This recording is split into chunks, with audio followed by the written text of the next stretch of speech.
It's been about 6 months since we introduced you to Bob Amelio. Bob's legs are paralyzed, but a new device known as the exoskeleton has given him the ability to walk. VOA's Carolyn Presutti was there. Carolyn joins me now for an update on Bob. And Carolyn, how are things going with this guy? It's going great for Bob. I just spoke with him just several minutes ago. You know, when we first saw him, he was taking maybe 50, 60 steps at a time.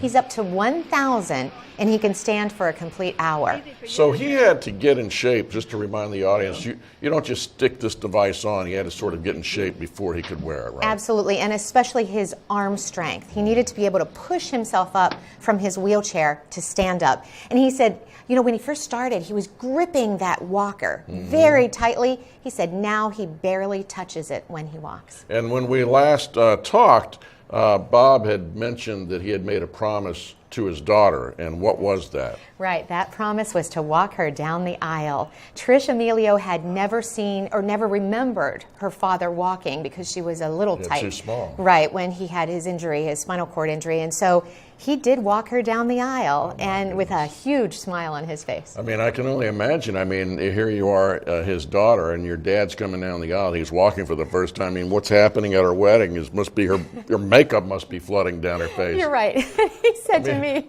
he kept on telling her, breathe, just breathe. He said, if you inhale, you'll naturally exhale. So he kept telling her that, and everyone in the church was just I can't imagine what that must have been like. Right. So he's walking with a different apparatus or something? What is this thing? He now has the ability to walk with leg braces. So what that means is he doesn't have that huge apparatus around his trunk portion of his body, and the therapists are more there just to guide him.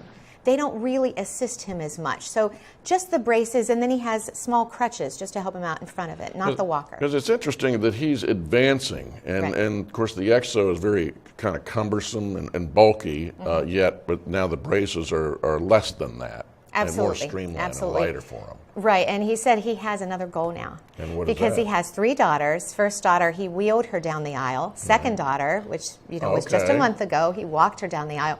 Third daughter, he said he wants to use those leg braces to walk her down the aisle whenever she's ready to get married. She's not quite ready yet. Oh, my goodness. Are there more people using this device? Absolutely. When we first brought you the story of the exoskeleton about a year ago, there were dozens in America, but not too many. Now there are 80 exoskeletons worldwide, and they're in various countries, from South Africa to Turkey to the Czech Republic, Mexico, Canada. They're really expanding into different areas, and they say as of right now, 11 million steps have been taken with people suited up in the exoskeleton, and that's 4 times as many as when we first brought you the story. It was really incredible, especially for people who cannot walk, and the future looks bright for them down the road. Absolutely. All right, VOA's Carolyn Presutti, thanks for coming on and updating us about Bob. A great story, and thanks for following it for us. Oh, my pleasure.